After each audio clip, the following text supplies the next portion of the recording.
Thank you, Martin, for the introduction. Hi, everybody. I think I see some names I know and some that I don't. So nice to meet you all, or nice to see you again.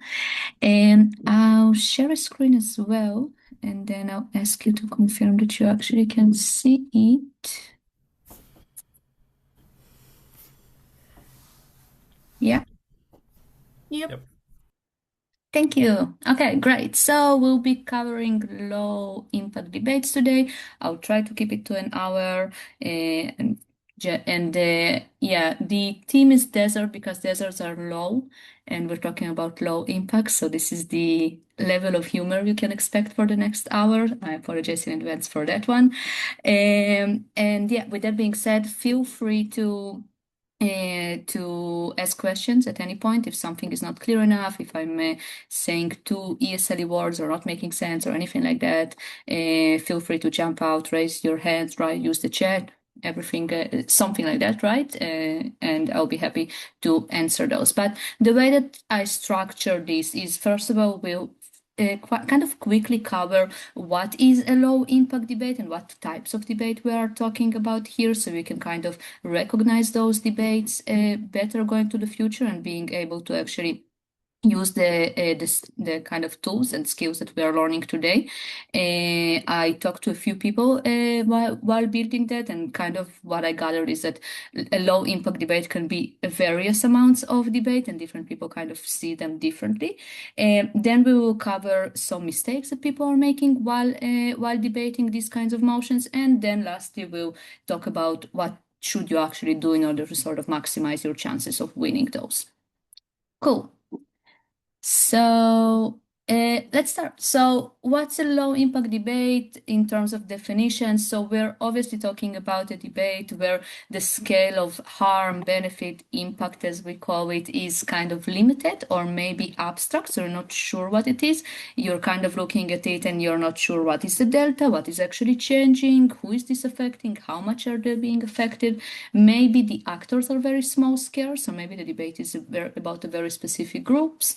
Maybe the input is very much like cultural, philosophical, reputational, artistic, or something that vague and kind of hard for you to grasp.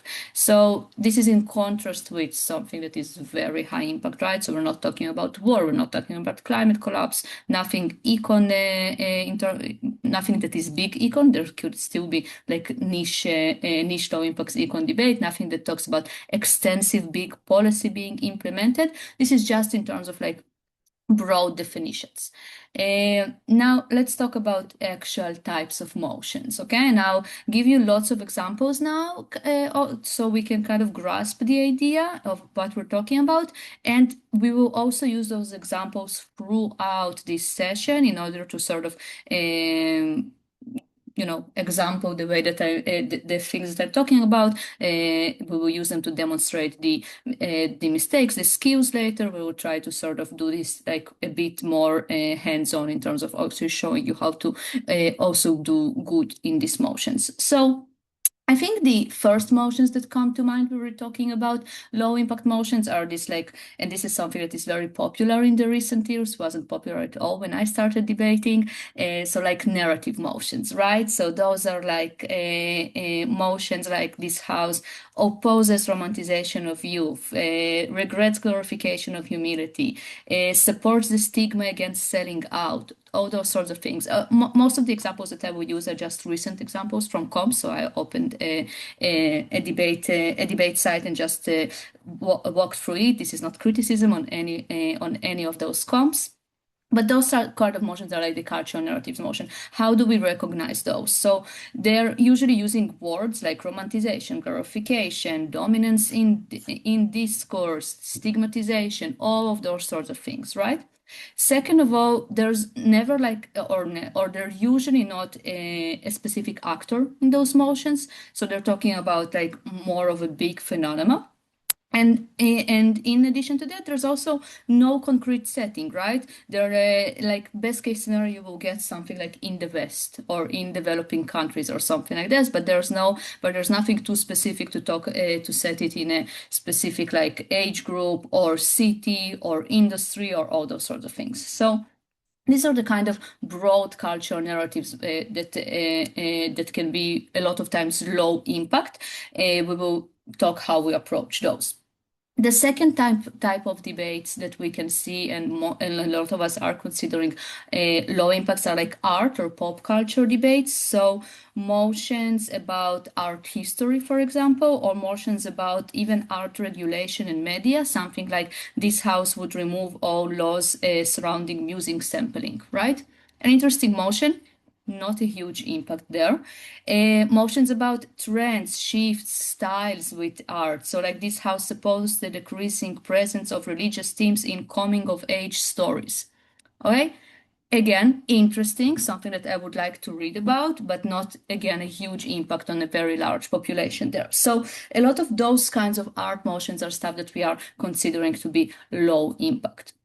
Then the third type of motion here is a kind of niche segment of a topic, and this is where a lot of motions can become low impact motions, so to say. So I asked Jack Stanley, one of my friends, and he told me sports motions are low impact motions, which was a bit surprising to me because I was like, what? Sports are like, there's like money and people running, and I don't know, I'm not good with sports, obviously.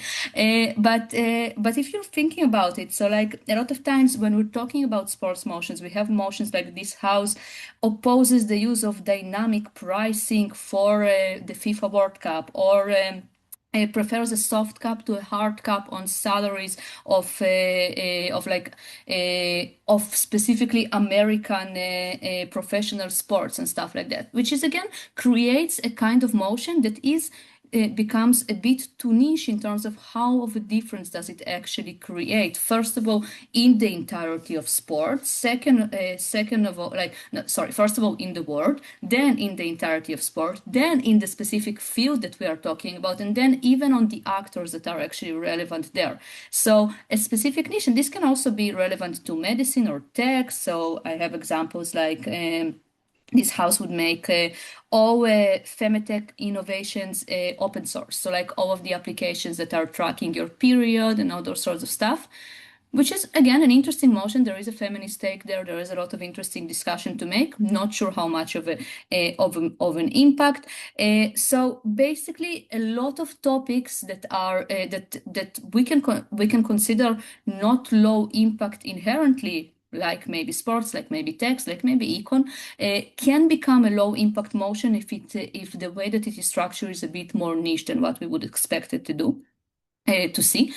A second kind of thing here that also happens sometimes is that you see a version of an existing motion that you kind of know and debated, but it is or like some idea of a classic that is being narrowed down to a more specific niche. So like this house regrets the dominance of queer romance fiction created for and by non-queer audience. Right? So this is a motion that is basically, we saw the classical version of that of like this house regrets or opposes men discussing feminism, right? Or people that are not part of the LGBT community advocating for LGBT community or participating in parades and all, pride parades and all those sort of stuff. So it's kind of the same idea of a version that is people from outside the group participating inside the group and in kind of and in trying to explain and promote the cause, but with a very narrow setting there. So a lot of times when we make a niche segment, we are kind of creating more of a low impact debate. And then the kind of fourth kind of motion that I recognize, and I called it a principle once removed, but it is like my invention. I will explain what it is. So what I think is happening sometimes is that we take principled idea and we debate some kind of version of it that is a bit more away from the principle. So to give you a very simple example, like this house would mandate school uniforms, right? So it's a motion that talks about equality, basically, but once we take it a bit away, we remove it a bit away from the principle, or we push it a bit away from the principle, it becomes a bit of a low impact there, because obviously, school uniform doesn't really change our lives, and the equality that we can create with school uniform is debatable, obviously. But we see a lot of those examples when we talk about like ideas about privacy, for example. So this house would allow employers to monitor employee emails or something like that, right? So debates that are talking about privacy versus business rights, debates that saying stuff like this house would censor gender on work resumes, work application, those sorts of things. Again, the amount of impact is not that huge because we recognize that the debate is happening in a very specific setting for a specific actor. Usually, like obviously, you can still see the gender afterwards when you take the person for an interview and all those sorts of stuff. But it kind of relies on a principle, but just moving the debate a bit more there. So these are kind of the types of the debates that I think are more relevant when we're discussing low impact debates. And I think it is important for you to also try and recognize when you're going into those debates, because obviously not only narratives debate or not only art debates can be low impact, and the same kind of mistakes and the same kind of skills cannot be applied if you don't recognize that the debate that you are approaching is a low impact. By the way, with that being said, I don't think that those debates are necessarily bad or anything like that. I think those are interesting topics. Those are topics that we can debate. It just requires a bit of a different skill, which I think is also kind of good to have and good to explore while debating. Cool. I also set a lot of those motions in my, like I'm also responsible for a lot of those. So if there's anybody to blame, I'm part of the group. Cool. So now we'll get a bit more to kind of the core of it. So what are the sorts of mistakes that we are sometimes making or see that people are making during these sorts of debates? And I'll explain a bit of some of them a bit in more length, some in less length. So one of the most things that we see that are happening is that you are not recognizing, or you're trying to fight against the idea of this being a low impact debate. And we are very much used to chase the bigger impacts, to kind of we call it we sometimes say to find the like dead baby impact. So like you wanna have this like huge impact of something that is actually changing in the world. Those ideas are usually easier for you to weigh. Those ideas are usually something that you also just want to have on your side, right?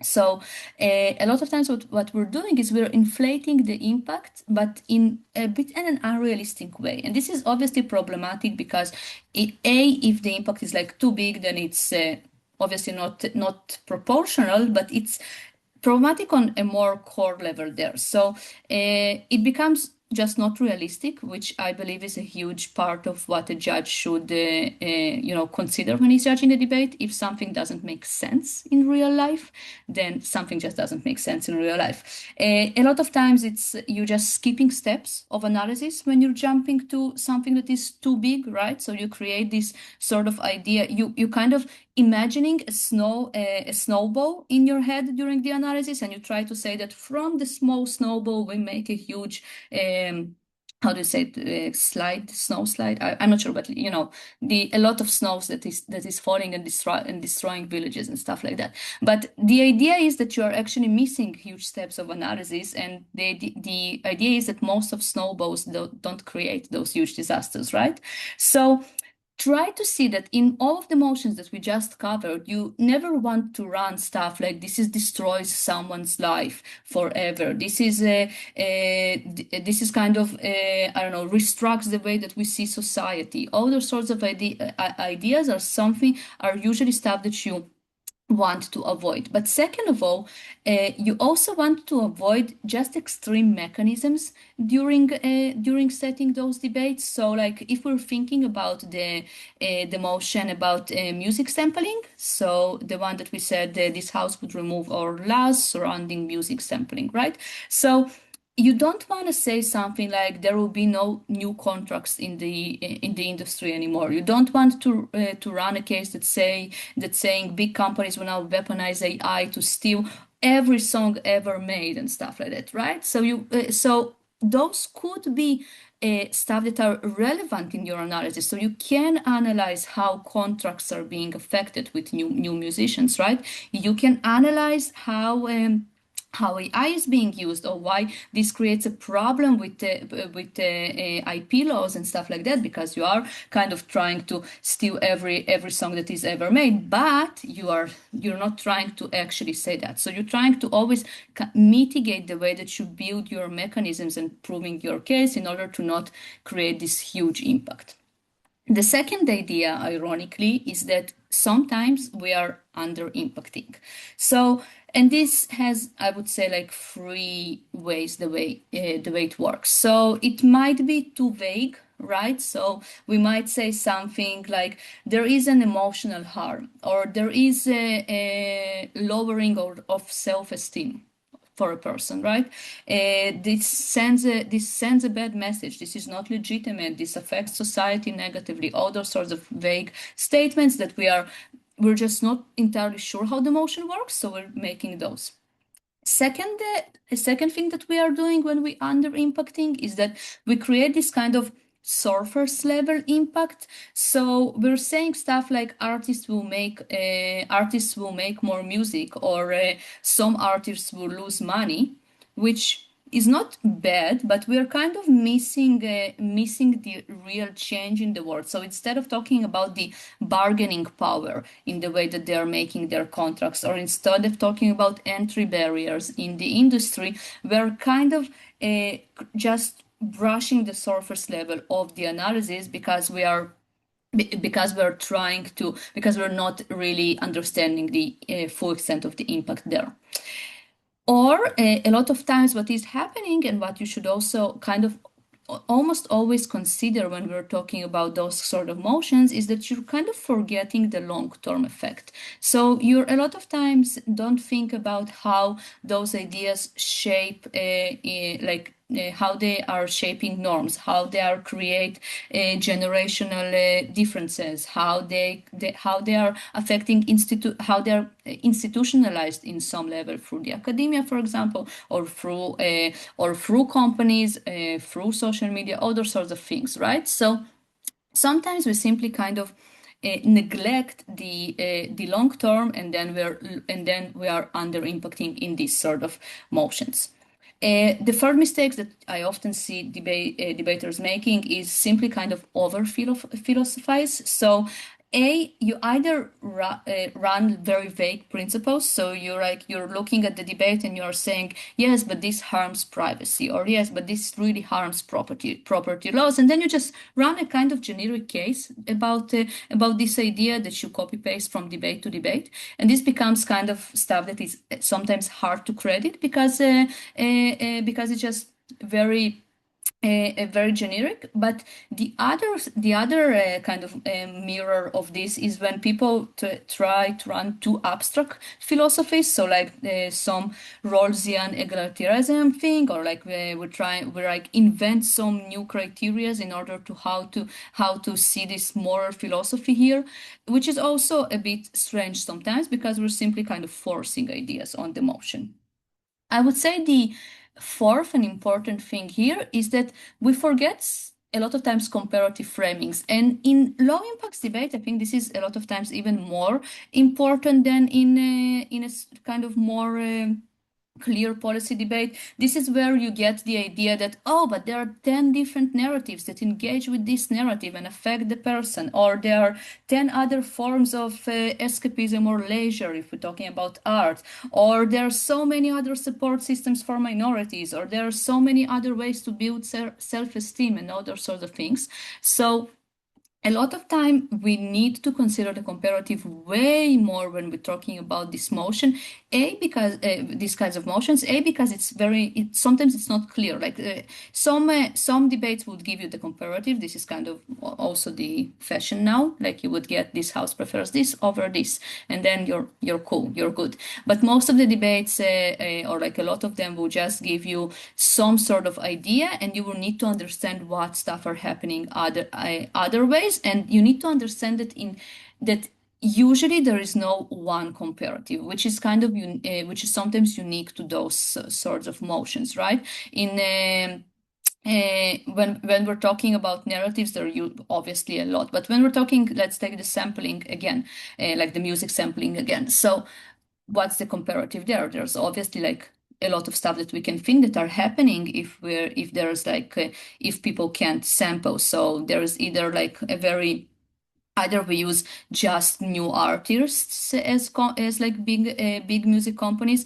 Maybe we overwork the artists that we already have, right? So we don't hire always a new and like a new artist again and again. Maybe we just kind of work more with the artists that we already have. So there are different ways to look at those sorts of ideas. And then I would say the most annoying for me, and the one that I see happening a lot, is over mitigation and symmetrization of everything. So this is when you would say, no, but obviously people are not affected to this amount from this narrative, or obviously this is happening on both sides. I think this is like a very trendy answer that people use a lot these days when creating rebuttals. I think unfortunately what it does in most of the debates, it kind of creates a situation when you mitigate the delta or the impact even more for both of the sides. And to an extent, a lot of times it just means that it's even harder for you as a debater with your case and for me as a judge to kind of find what is actually changing or how much of an impact this kind of thing can create on a person, because obviously if I as a gov claim that the romanticization of youth does nothing for the elderly or nothing for the young because this narrative and how they engage, etc., this also means that I can't show any harms or benefits from it. So it mitigates both sides to an extent a lot of times, and this is where you kind of need to be more careful when we're talking about low impacts, because in a more like high impact debate there are usually a more concrete stuff that are happening, so specific steps that are happening. Somebody loses an actual sum of money, somebody gets hurt, somebody gets killed, all those sorts of stuff, and in those scenarios it's very hard to symmetricize those, or it's very hard to say, oh, but let's like we're trying to mitigate it, but we're still giving up some stuff. Like we're still accepting the idea that yes, somebody will be poorer because of this policy, or somebody will suffer more, or another sorts of idea. And I think that when we are approaching low impacts debate, we also need to kind of bring the same set of mind into them. This we call it. My coach used to call it a sacrificial. How do you say it? Lamp. So in each debate, you need to sacrifice a lamp. And you need to recognize what is the lamp that you are sacrificing. And if you didn't sacrifice a lamp, so if you didn't lose something while you're making your case, this probably means that you have a problem with your case. Because debate, a good motion works in a way where obviously one of the sides loses something and one of the sides wins something. And hence, when you are really claiming to win something, you should always consider what is the lamp that you are losing in this debate. Cool. With that metaphor in mind, do you have any questions until now? No. I hope this is because everything is clear and not because everything is so unclear that you don't even know what to ask. Oh, Nadia. Yeah. Hi, yes. Okay. So I had a question, and that was, you said that it's really hard to, it's okay, so sometimes people don't impact very well, or we like inflate the impacts because it's easier to weigh. But can you give me some tips to weigh like the smaller impacts? I know that you said like essentially you just basically explain it, but I suppose that as a whip you would like focus on like breaking down the other party's reasoning for it, especially if you attack their framing, and then focus on likelihood. But is there any like, do you have any other tips on how to do that? Yeah, sure. So the next slide would be on stuff that you actually should do, because obviously until now I just said a lot of stuff on like what you shouldn't do. But specifically about your question of like how, so we would talk about specifically how we are scaling our impacts in those kinds of debate in a bit, okay? And if it's not clear, then I do have a few more ideas. I would also say that. So the problem with me taking such a broad subject with so many motions is that it works a bit differently in every motion. So we can discuss more than I would try to discuss more on specific examples every time. And I would also move to the next slide. And the way that I structure it here is basically to try and show you what you can do in all of those low impact kind of motions. So let's start, and then I would also remember at the end to address again the idea of weighings in case that wouldn't be clear enough. Cool. So, how do you actually do better or well when you're when you're debating those kind of motions? So, the way that those sorts of things, but let's break them down. So A is try to think what is this debate actually about. This is not even necessarily for you to present in the debate, but more in terms of thinking about the debate. So the debate about sampling laws, right? So it's a debate about creative freedom versus protection of labor, or a debate about big producers versus small artists, right? So there is a lot of ways in which we can see a debate, but we should always try to kind of understand what is this debate about. There's a motion that says this house would ban posthumanist publication, right? So this is the idea of not allowing to publish works of art after the artist's death. And in those sorts of debates, we need to understand, is it about like cultural ownership, property laws, or your property laws versus society's property laws? What is art? Is it societal or is it personal?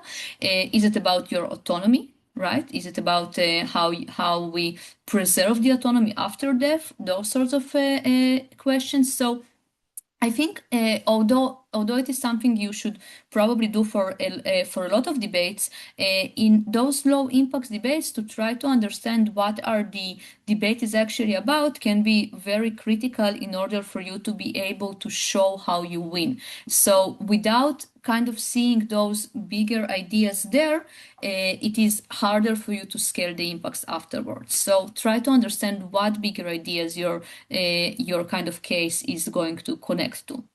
Then the second idea here is in understanding what actually the debate is about is um, is metric, okay? And I would say, again, this is something that is relevant for most debates, but with specifically in those debates, and what Nadia does, I think, recognize correctly, is there is no obvious weighing. Like the weighing usually doesn't come to us in a very like understandable way, in which you say, oh yeah, sure, this is just a bigger amount of impact and stuff, or more amount of people, so like the easier things there.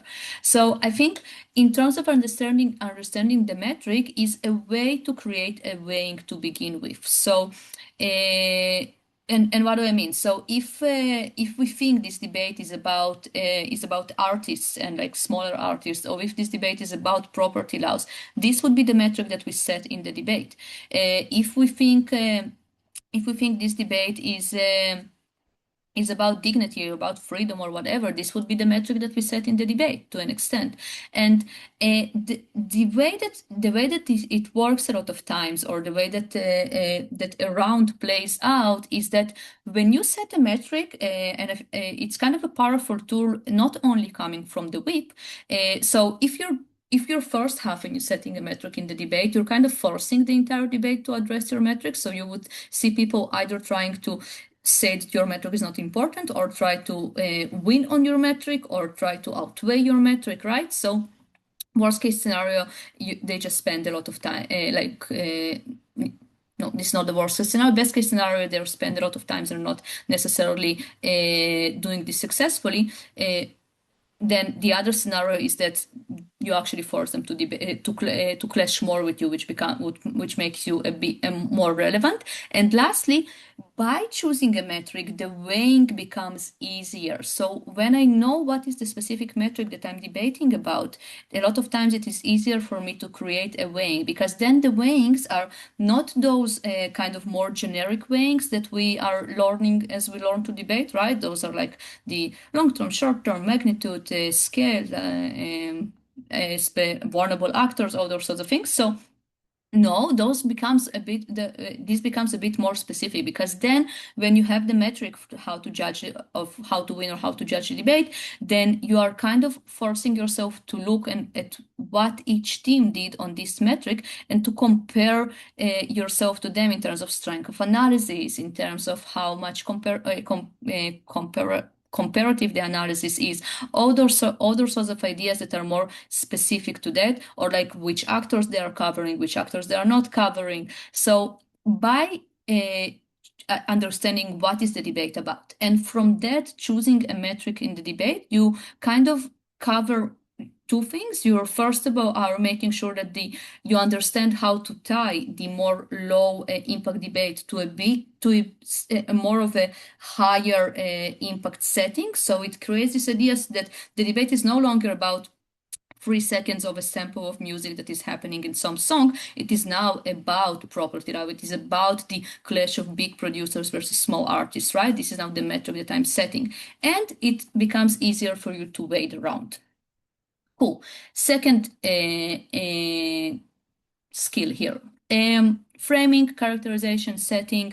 I think they can all, when we say framing, we sometimes mean that we actually characterize the debate. When we say we create a setting for the debate, we sometimes mean we are making a framing for the debate. I think they're all a bit the same. Like there's some nuance, but basically it's a bit of the same thing. So what do I mean with that? So I think the following things. First of all, a bit similar to the way sci-fi debates work, when we sort of like invent a technology, you need to ensure that everybody understands what actually we're talking about. What is romanticization of youth?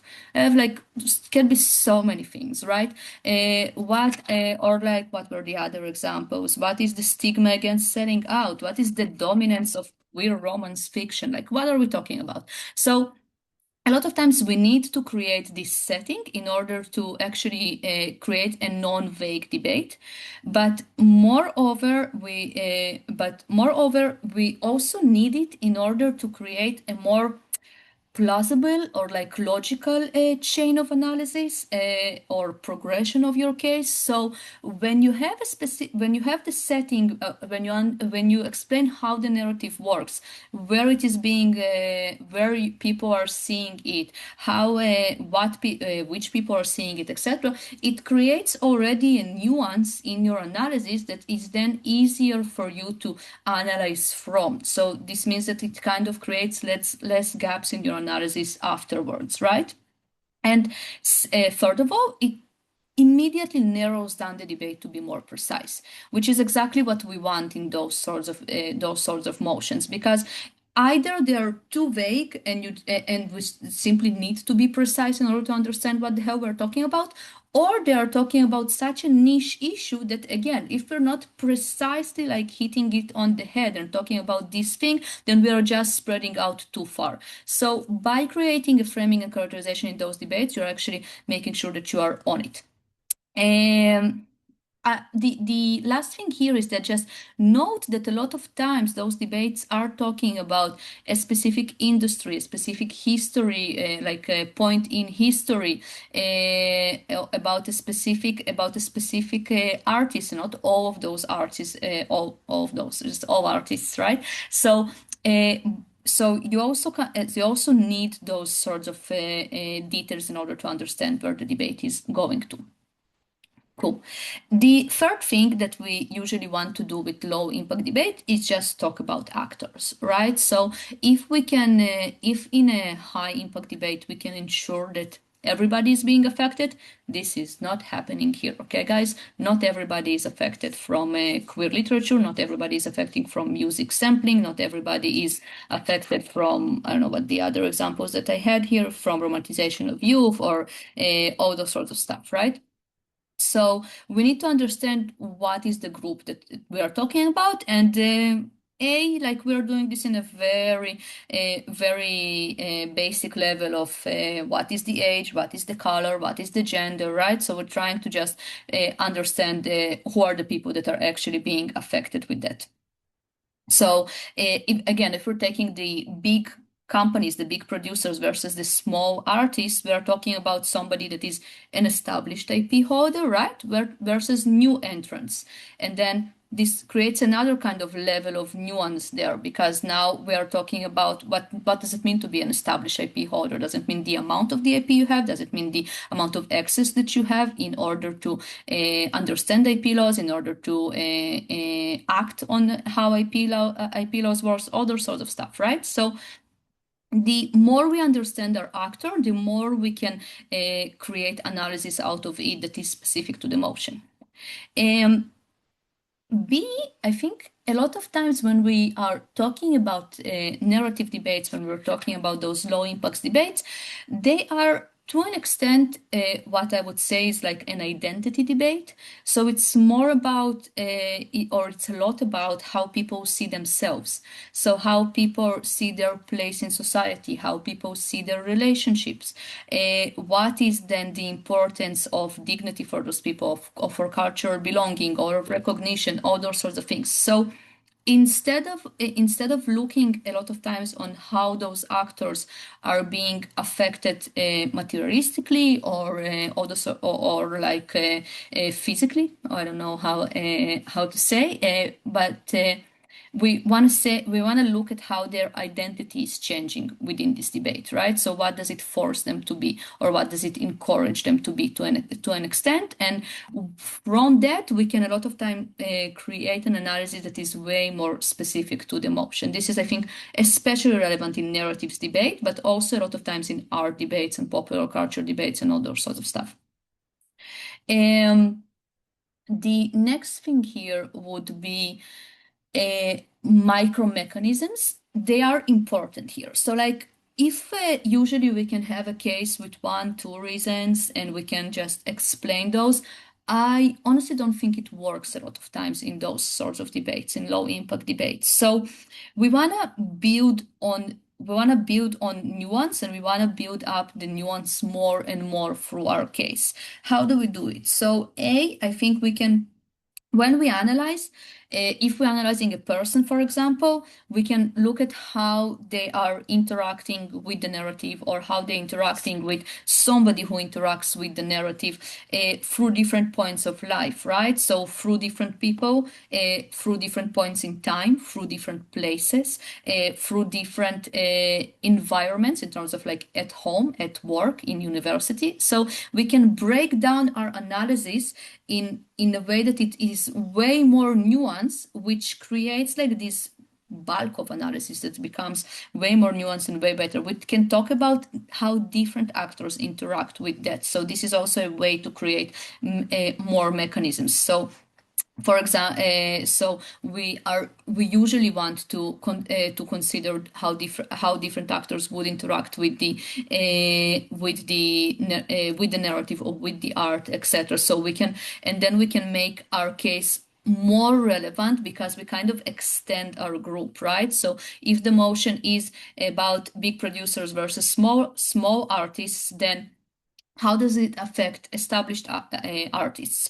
How does it affect smaller producing companies? How does it affect perhaps producing companies in like not the big American ones, but local ones, right? So we can talk about different actors there in order to kind of try to extend our scale in the debate and the amount of effect that we have. So to build up on this. And a lot of times this is also the way that you would use afterwards, right? You would say, of course, there is not a big effect on a lot of them, but by showing you this, and this, or by showing you how a person interacts with this narrative on almost every level of their life. So like, and it harms them every day through a lot of time, right? So this is a way that we can create wings afterwards. And the second thing here in micro mechanisms is that I think a lot of times it's relevant to kind of, in terms of looking at what would happen to people from this, look at how it changed the way that they are incentivized to do something, right? So, what kind of behavior is being awarded or discouraged? What is the shift that is happening in terms of what are the choices that I would make more, make less? What are the incentives that are compound over time, right? So, what repeats again and again and again, and then maybe and then maybe normalized or something like that. So this is where it is just like a way to think a bit differently in the way that you structure your case when you don't necessarily think about how something changes in a person's life, but you think about how they think differently, what incentivizes them differently in order to make decisions, which again creates a more kind of like a micro mechanism for your analysis to show a more plausible impact. So if you are then actually arguing that there is a change, this is how you kind of prove it better, but also just build up more plausibility in order to show that something actually happens. The fifth thing here is control the comparative. Okay, so you need to do it way more in those kinds of motion. What does it mean? So you should play on context. Okay, so sorry, I don't know why it's a complicated word now, but apparently. So basically, try to understand how this plays out, right? So, are we in the West? Are we talking about a capitalist society, an individualist society, a liberal society, right? Try to think more and more about what is the kind of context that is relevant here into debate in order to understand what are all of the comparatives that are engaging with each other. And then the way that it helps you is, I would say, the following. You are seeing what clashes, right? So how your narrative or how your art or how your specific kind of sport there or whatever clashes with the other context, the other narratives, the other stuff in sport, etc.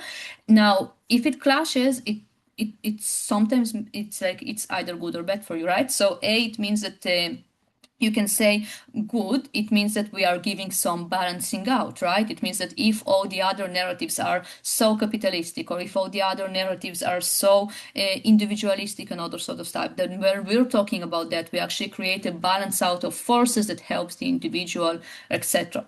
If it is unique, you don't think it's clashes, maybe then you create new opportunities, you create place for underrepresented stuff. If it fits in, if it just like sounds like more of the same of what we already have, so maybe then it's actually good because then you can explain more why people are easily buying into that. Maybe it's also bad. Maybe people buying into it is actually bad. Depends on your side of the debate, right? But by understanding this context and how your kind of art in the debate or your kind of narrative in the debate engages with that, you can then create all of those sorts of weighings possible, right? So if it's clashes or balancing out, or if it creates place for people, or it's a way to kind of weigh your sort of idea, but also may be relevant for your analysis. Okay, so or your rebuttal, whatever. But a lot of those kind of behavior is then come through from the comparative. The second thing here is that when you think about the comparative, you're also thinking about the trade-off, right? About the lamp that we are sacrificing.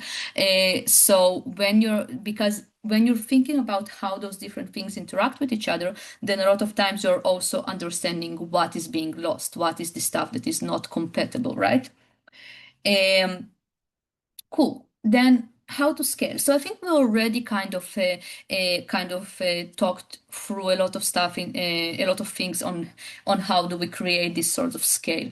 But a few stuff that I think that we not necessarily mentioned, or maybe I'll just repeat them for clarity. So I think what we said in one of the stuff that we said in micromechanism is repetition, right? So if we show that something is happening again and again and again, or in different levels, or for different people, or through different aspects in life, or whatever, then we create this sort of effect that is then becomes bigger. So it's not by magnitude. It's not like every time that I think about the narrative, I begin to cry and my life is ruined. But because I interact with this narrative every time, and or because how it incentivizes my choices through time, this is where this repetition actually creates an impact that is larger. And second of all, sometimes we are trying to see how I think I did mention it before. How does it affect the long term, right? So how does it affect the norms that we have, the institutions that we have? How does it build? How does it build up to create something that is a bit bigger? Again, not because we want the impact, we want to make an impact from that says that it changes at society, but because we're using it as more of a weighing to show that it creates a delta in the way that we think about the world. So even if I myself am not that affected from the idea of the romanticization of youth, but if it becomes a norm because of the stuff that we showed you, like in the analysis, right? Then it creates an effect that is larger on the amount of people. Cool. Then I think the other stuff that we pointed out is that to analyze more incentives and to give more framing and characterization, which creates in terms of scaling both the more plausible analysis, as I think Nadia you pointed out, but also creates more ability to have less holes, so like less gaps in analysis that then would also be relevant as a weighing, right? Because if the other team has some gap in their analysis, and then lastly, I would say, not lastly, like two more things on this one that I would say. A is on the idea of the comparative that we just analyzed. A lot of weighings come from how stuff interacts with each other, and then lastly now about simply make your scale and make your weighing about the teams in the room, right? Not the people, the cases in the room. So more about how your case interacts with their case specifically. So what point of analysis you made that is more long term or short term, that is more I don't know, more initial in terms of like the chain of events that's happening, all those sorts of stuff. And the last trick in the book, I don't think it's pretty, but I think you should preempt. You should say to the judges that you are not arguing about the collapse of industry. Okay, you should start your case by pointing out that this debate doesn't necessarily goes to those kind of extents. Okay. You should use it in order to show why the other teams are not cannot kind of run away with those big impacts in those low impacts debates. Again, with how to say it, caution. So don't symmetrize. Don't create a situation when in a low impact debate there's no impact for anyone anymore just because you wanted to preempt something. So do it with a bit of caution, but make sure that you are kind of very very out front about it. Because obviously you want the judge to recognize that what you're doing is not just creating a small case. What you're doing is that you're recognizing the fact that the debate is a more nuanced one that requires those kind of nuanced thinking from you, and this is why you're doing this. But B, because again you want to either make sure that if another team does something that is not in line, it would be really evident, or you just want to make sure that they won't do it, right? A lot of times people would hear it from you, and then they would kind of change their case or focus their case differently. So those are kind of the tips that I gathered in terms of how do you become a bit better in low impacts debates. Do you have questions on this, guys?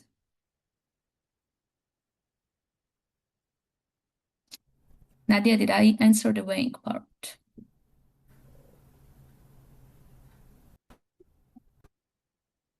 I hope I did. I have a You question. did, you did. Sorry, I couldn't find the button. Okay. I have a Martin, question, if you save me don't with a mind. question. It's mostly related to extinctions, which is something I'm struggling with regards to low impact debates, where most of the time my strategy Mhm. is to either just vertically extend and to go for this micro mechanism strategy where I try to frame it into a different group or throw more mechanisms at it, but like it feels a bit scammy sometimes because very often the depth is not really. I feel like it's very hard to get depth out of the mechanisms. Where, for example, OG proves or OO proves, oh, it's very bad for small artists, and then I prove, oh, but it's also similarly bad for artists that are already big, but the reasons are quite similar. Or I just hope and pray that they haven't found the magic bullet in the round, which surprisingly happens quite often. But like I want to be better, and I feel like in if I'm in better rooms, I often bump into the fact that there's just it feels like there's so little there already in debate that there's when closing comes there's so yeah everything that was there was cooked Yeah. away. So to be fair, I think what you are kind of describing is not necessarily your problem. I think it's a problem with so if when the debates are really niche, it's just way harder for us to find those amount of arguments, and then the second level of problem with that becomes that either I just don't know enough about how American sport works, for example, or a specific technology or a specific art, and then I just don't know the extension that the somebody imagined that is happening in this motion. Or even if I know it, I become kind of too afraid to run it because maybe it's too specky, right? So so this is one of the problems that is just exists sometimes with with the motions, and then you should scam your way out of it. So the way that you said about, yeah, you're feeling like you're scamming it, yeah, sometimes the motion sucks and you need to scam your way out of it. This is like the reality. But in the more broader debates, or in the debates that allow the room for that, in terms of like usually narratives are very wide, right? You can usually talk about this. So I think the way that it's then happening is that if you're doing a deeper like same case but deeper level of analysis, you need to actually make sense, make sure that you have a very substantial thing there. But the way that you are usually trying to move out of that is that you do want to find an area that was not explored yet, and usually it is there, right? So when we're talking about the narratives, you can usually find an actor that is being was not covered then. Those sorts of actors are then are sometimes either weaker or stronger, and you can make a weighing out of that, right? Because stronger actors affect more people usually. Weaker actors are weaker, so the impact on them is bigger. So this is one thing. The other thing is then to do more. So one of the tricks that I see a lot of good debaters are doing, which is a bit scammy to be honest, but what they're doing is they're not even necessarily running a new case, as they are coming in with way more framing and characterization, and then they are explaining why this is something that is crucial in order to buy into OG's case, for example, right? So without giving all this context and without characterizing this actor and without understanding how those forces interact with each other, you cannot buy into the ways that they are analyzing the case. And so this is the other kind of way to extend there. So either I would say either move the debate or try to find a characterization. Another thing that is sometimes can be relevant is that you can sort of play, you can create uh, so it was a bit popular when I was just beginning debating.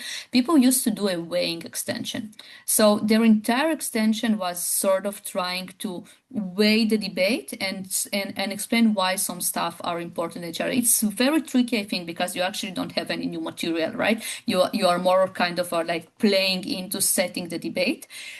But in those sort of vague debates, if we understand that the way that we are scaling, like through repetition, through long term, through other stuff, actually creates an impact in the debate. So specifically in those low impact debates, trying to win by finding a weighing and explaining how some stuff are then interacting with each other in the debate can give you more points than usual, I would say. So those are like, I don't know if those are very helpful, but this is the way that I would approach it. Yeah, no, that's helpful. Don't beat me enough times with the weighting extension, unfortunately. But yeah. Okay, okay. Also have something? Sure. I wonder if you have any tips about language you use when you frame small impacts, because a lot of times what happens is I get discredited precisely on this, even if it's per se overall a low impact debate and you actually run the pragmatic, realistic case. Yeah, so language is tricky here because, like, exactly what we talked about in the kind of mistakes slide, right? So, and I think this sucks for being ESL, but basically, if I'm using a word that has a bit more like connotation with higher impact, then I'm being discredited. If I'm using a more vague word, that I'm also being discredited because then I'm not nuanced enough. So, I think a lot of times what you can do in terms of language, and again, I think this is more relevant to if you struggle just with English there, is use a more simple kind of words, but describe more. So become more descriptive to an extent, even if the languages you're using is not nuanced or not exact enough, because the description itself a lot. Kind of creates the meaning, right? It actually pictures what do you mean when you're saying that. So, and this is where, in comparison to high impact debates, we cannot just like go and be like, yep, people are dying, or yep, people are losing their jobs. No, when your impact is less contracts, or when your impact is like those ideas that we talked about like the smaller actors and their ability to understand IP laws or something like that, then you cannot just leave it at this. You need to describe it more in order to create the nuance. And this is where language becomes a bit less relevant, because by kind of using more words around it, you are able to create the meaning, even if the words that you are using are not accurate. I hope this helps. Yeah, thank you. Sure.